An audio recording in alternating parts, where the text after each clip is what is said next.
कहानी शुरू होती है एक सामान्य दिन से, जब सब कुछ वैसा ही लग रहा होता है जैसा हमेशा था। लोग अपने फोन पर, लैपटॉप पर इंटरनेट का इस्तेमाल कर रहे होते हैं, लेकिन अचानक कुछ ऐसा होता है जो पूरी दुनिया को हिलाकर रख देता है। सुबह के वक्त लोग रोज की तरह उठते हैं, अपना फोन उठाते हैं, सोशल मीडिया पर अपडेट्स देखने की कोशिश करते हैं, लेकिन कुछ भी नहीं होता। व्हाट्सएप मैसेज नहीं जा रहे, ईमेल नहीं खुल रहे, फेसबुक और इंस्टाग्राम काम नहीं कर रहे। शुरू में लोगों को लगता है कि शायद नेटवर्क में थोड़ी प्रॉब्लम होगी, मगर जैसे जैसे घंटे बीतते हैं सच्चाई सामने आने लगती है। इंटरनेट पूरी तरह से बंद हो चुका है। सरकार की ओर से कोई बयान नहीं आता, लोग अफवाहों पर भरोसा करने लगते हैं। कुछ लोग सोचते हैं कि ये कोई टेक्निकल गड़बड़ी है, लेकिन कई लोग इसे साइबर अटैक मान रहे होते हैं। उस दिन शाम तक हर कोई अपनी अपनी जगह फंस चुका होता है। शहरों में अफरा तफरी मच जाती है, लोग इंटरनेट के बिना असहाय महसूस करने लगते हैं। दुनिया भर की सरकारें ये स्वीकार कर चुकी होती हैं कि इंटरनेट शायद कुछ समय के लिए वापस नहीं आने वाला। स्कूलों, कॉलेजों और ऑफिसों में कामकाज ठप हो चुका होता है।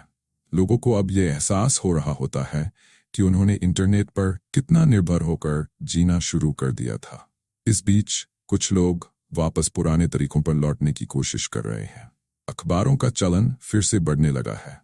रेडियो स्टेशन लोगों को अपडेट्स देने के मुख्य साधन बन चुके हैं, लेकिन इंटरनेट न होने की वजह से सही जानकारी मिलने में बहुत मुश्किल हो रही थी।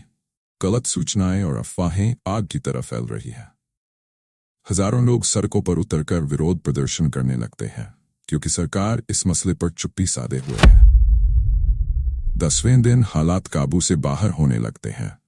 खाने पीने की चीजों की कमी से दंगे होने लगते हैं। शहरों में हिंसा बढ़ जाती है। इंटरनेट की कमी अब लोगों के बीच तनाव का कारण बन चुकी थी। कुछ इलाकों में तो बिजली की सप्लाई भी प्रभावित होने लगती है, क्योंकि पावर ग्रिड्स इंटरनेट के जरिए ही मॉनिटर होते हैं। सरकारें आपस में संपर्क साधने की कोशिश कर रही होती हैं, लेकिन इंटरनेट न होने की वजह से अंतर्राष्ट्रीय संचार बिल्कुल ठप हो चुका होता है। लोग अब अपने पुराने तरीकों, टेलीफोन, रेडियो और मैनुअल ट्रांसमिशन पर निर्भर हो रहे थे, मगर ये सब बहुत धीमा और अप्रभावी साबित हो रहा था। 20 दिन बाद अब हालात बिल्कुल नए तरीके से बदल चुके थे। लोग इंटरनेट के बिना जीने के तरीके तलाशने लगे थे। कई लोग पुरानी लाइब्रेरियों में जाने लगे, किताबों की मांग बढ़ गई।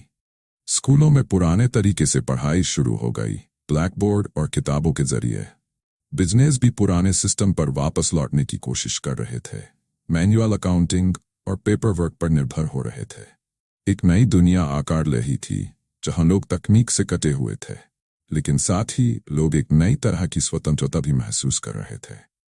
वे अब अपने फोन और लैपटॉप से आजाद थे, परिवार के साथ ज्यादा समय बिता रहे थे और जिंदगी को एक नए नजरिए से देख रहे थे। लेकिन एक बड़ा सवाल अब भी बाकी था। क्या इंटरनेट कभी वापस आएगा? और अगर आया भी, तो क्या दुनिया फिर से वैसी ही हो पाएगी जैसी पहले थी, या फिर लोग एक नई तरह की जिंदगी को अपना चुके होंगे? इस कहानी का अंत यही नहीं होता, बल्कि यह सोचने पर मजबूर करता है कि हम अपनी तकनीक पर कितना निर्भर हैं और इसके बिना हमारी जिंदगी कैसी होगी। ये कहानी दर्शकों को सोचने पर मजबूर करती है कि तकनीक और इंटरनेट ने हमारी जिंदगी में कितना बड़ा रोल अदा किया है, और अगर कभी ये हमसे छिन जाए तो हम कैसी दुनिया में रहेंगे। मिलते हैं अगली वीडियो में। तब तक अपना बहुत ख्याल रखें। ऐसे और मजेदार वीडियो देखने के लिए हमारे चैनल को सब्सक्राइब करना ना भूलें। अगर आपके मन में कोई आइडिया है तो हमें कमेंट करके जरूर बताएं। आपके विचार हमेशा स्वागत हैं।